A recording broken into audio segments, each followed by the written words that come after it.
দীর্ঘ 15-16 বছর যাবত ছিলাম। 16 বছরে কত টাকা ইনকাম করেছে? দেখেন আমি কিন্তু আমরা যারা মাঠে ঘাটে কাজ করি আমরা কিন্তু কয় টাকা পাই, আমাদের সর্দারনীরা কিন্তু আমাদের থেকে সব টাকা নিয়ে যায়। সব টাকা কিন্তু তারা কোটি কোটি টাকার মালিক হতেছে।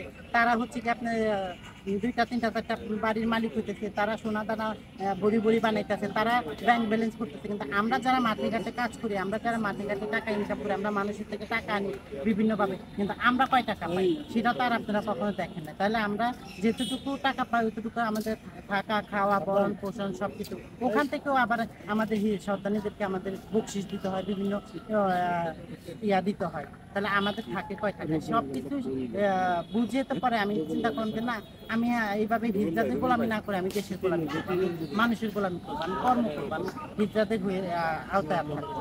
দর্শক, আমার পাশেই দেখছেন একজন নারী। সে কিন্তু আসলে পরিপূর্ণ নারী না, সে নয়ন হিজড়া। কয়েকদিন আগেই প্রেস ক্লাবের সামনে এসেছিল, সে তার পেশা ছেড়ে এখন সে স্বাভাবিক জীবনে ফিরতে চায়। আসলে এই যে দীর্ঘ জীবন চাঁদাবাজি করে এখন কেন এই পেশাটা পরিবর্তন করতে চায় সেটাই একটু জানবো। আসসালামু আলাইকুম। ওয়ালাইকুম আসসালাম। ভালো আছেন? কয়েকদিন আগে আপনাকে প্রেস ক্লাবের সামনে দেখেছি, আপনার পেশা পরিবর্তন করতে চান। হঠাৎ করে কেন পেশা পরিবর্তন করতে চান? দেখেন, একটা মানুষ পরিবর্তন হবে এটা সমাজ চায়, আপনারা এখন সবাই চায়। তাহলে আমি পরিবর্তন হতে চাচ্ছি, এটা তো আমার মনে হয় আপনাদের সবাই হাতে তালি দেওয়া উচিত, সাব্বাস জানানো উচিত যে আমি একজন হিজড়া, আমি হাত পেতে নয়, কেন আমি কালেকশন ছেড়ে আমি কেন সৎ পথে কর্ম করে খাওয়ার চেষ্টা করতেছি। এটা আমাকে দেশবাসীর সবাই সাধুবাদ জানানো দরকার। কারণ আমি একমাত্র হিজড়া যে আমি ওই হাত পাতা পন্থা ছেড়ে দিয়ে আমি আজকে কর্মমুখী হওয়ার চেষ্টা করতেছি, আমি কর্ম করতে চাচ্ছি। এইটাই আর কি আমার সে দাবি দেওয়া নিয়ে। কারণ আমাদের তো কোথাও কর্মের ব্যবস্থা নাই, দেশে কোনো কর্মের ব্যবস্থা নাই, সরকার আমাদের যে কোনো কর্মের ব্যবস্থা করে নাই। আমি বর্তমান সরকার যিনি ডক্টর ইউনূস স্যার যখন দেশ হাতে নিয়েছে, দায়িত্ব হাতে নিয়েছে, আমি ওনার দৃষ্টি আকর্ষণ করে বলতে চাচ্ছি যে আমি এবং আমরা যারা চাকরি করতে চাচ্ছি হিজড়া, সব জায়গায় যদি সবার কথা থাকে, সবাই যদি চাকরি করতে পারে, আমরা হিজড়ারা কেন চাকরি করতে পারবো না? আমি মনে করি দ্রুত সরকারে আমাদেরকে একটা চাকরির ব্যবস্থা করে দেওয়া হবে। এই যে দীর্ঘ জীবনে যে চাঁদাবাজি করেছে, একদম এটা চাঁদাবাজি বলে, আপনাদের বাসায় কি বলে? কালেকশন? হ্যাঁ, এটা হচ্ছে কালেকশন, আমরা হিজড়ারা বলি কালেকশন, কিন্তু সমাজের লোক তারা চাঁদাই বলে। কারণ চাঁদা বলে এই জন্য যে আমরা আসলে একটা মানুষের কাছে যখন আমরা টাকা চাই, সেই মানুষটা তার আমাদেরকে চাইলে সাথে সাথে টাকা দেয় না। আমরা তাদেরকে বিভিন্ন অঙ্গভঙ্গি, বিভিন্ন হ্যারাসমেন্ট করে আমরা যখন টাকাটা নিয়ে আসি, তখন তারা আমাদেরকে চাঁদাবাজি হিসেবে আখ্যায়িত করে। তো সেজন্য আমরা আপনারা আমাদেরকে চাঁদাবাজি বলে। কিন্তু আমার কথা হচ্ছে, আমরা যারা চাকরি নাই কর্ম নাই, তখন আমরা কি করব? চাঁদাবাজি করে খাইছি।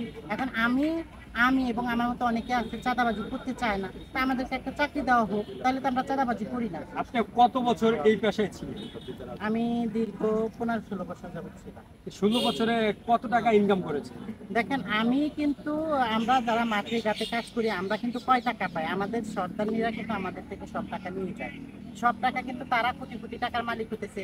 তারা হচ্ছে কি আপনার 2-3-4টা বাড়ির মালিক হইতেছে, তারা সোনা দানা বড়ি বড়ি বানাইতেছে, তারা ব্যাংক ব্যালেন্স করতেছে। কিন্তু আমরা যারা মাঠে ঘাটে কাজ করি, আমরা যারা মাঠে ঘাটে টাকা ইনকাম করি, আমরা মানুষের থেকে টাকা আনি বিভিন্নভাবে, কিন্তু আমরা কয় টাকা পাই সেটা তো আর আপনারা কখনো দেখেন না। তাহলে আমরা যেতটুকু টাকা পাই ওইটুকু আমাদের থাকা খাওয়া বরণ পোষণ সবকিছু, ওখান থেকেও আবার আমাদের সন্তানীদেরকে আমাদের বকশিস দিতে হয়, বিভিন্ন ইয়া দিতে হয়। তাহলে আমাদের থাকে কয় টাকা সবকিছু বুঝে তো পরে আমি চিন্তা করলাম যে না, আমি এইভাবে হিজড়াদের গোলামি না করে আমি দেশের গোলামি করবো, আমি মানুষের গোলামি করবো, আমি কর্ম করবো, আমি হিজড়াদের আওতায় থাকবো।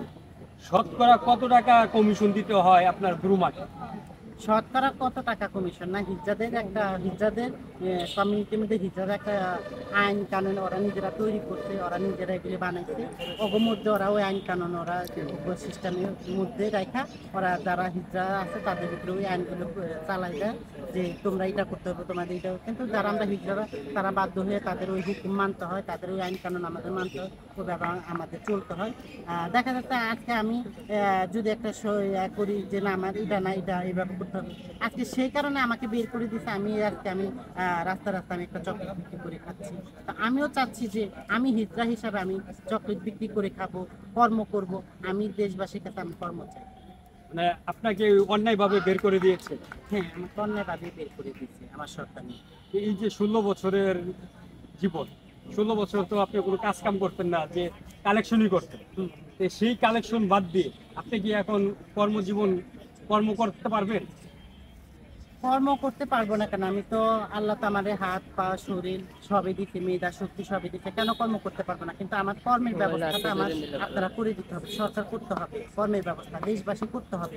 আজকে সর্ব জায়গায় সর্ব প্রতিষ্ঠানে যদি প্রত্যেকটা ছেলে এবং নারী এবং পুরুষের যদি চাকরি হয়, কেন হিজড়াদের চাকরি হবে না? কেন হিজড়ারা চাকরি করতে পারবে না? আজকে হিজড়া, আমি মনে করবো সমাজের লোকে আমাদেরকে হিজড়া বানায় রাখছে। হ্যাঁ, আমি হিজড়া, কিন্তু আমি হিজড়া হিসাবে আমি হাত পাতা খাইতে হবে কেন? আমার এই পন্থায় বেছে নিতে হবে কেন? আমার যদি আজকে কর্মের ব্যবস্থা থাকতো, আমি হাত পাতা বাদ দিয়ে আমি কর্মে ঢুকে যেতাম, আমি কর্ম করতাম, আমি আমার জীবন চালাতাম। কিন্তু আজকে আমার কর্মের ব্যবস্থা না দিলে তো আমি বারবার চুরি করতে চাই, ডাকাতি করতে চাই, আমি হাত পাততে চাই, আমার বিভিন্ন খারাপ কাজে লিপ্ত হতে হয়। কেন? শুধু একটা পেটের কারণ। আমি চাই আমাদের সমাজে আমাদেরকে চাকরি দেওয়া হয়। এই যে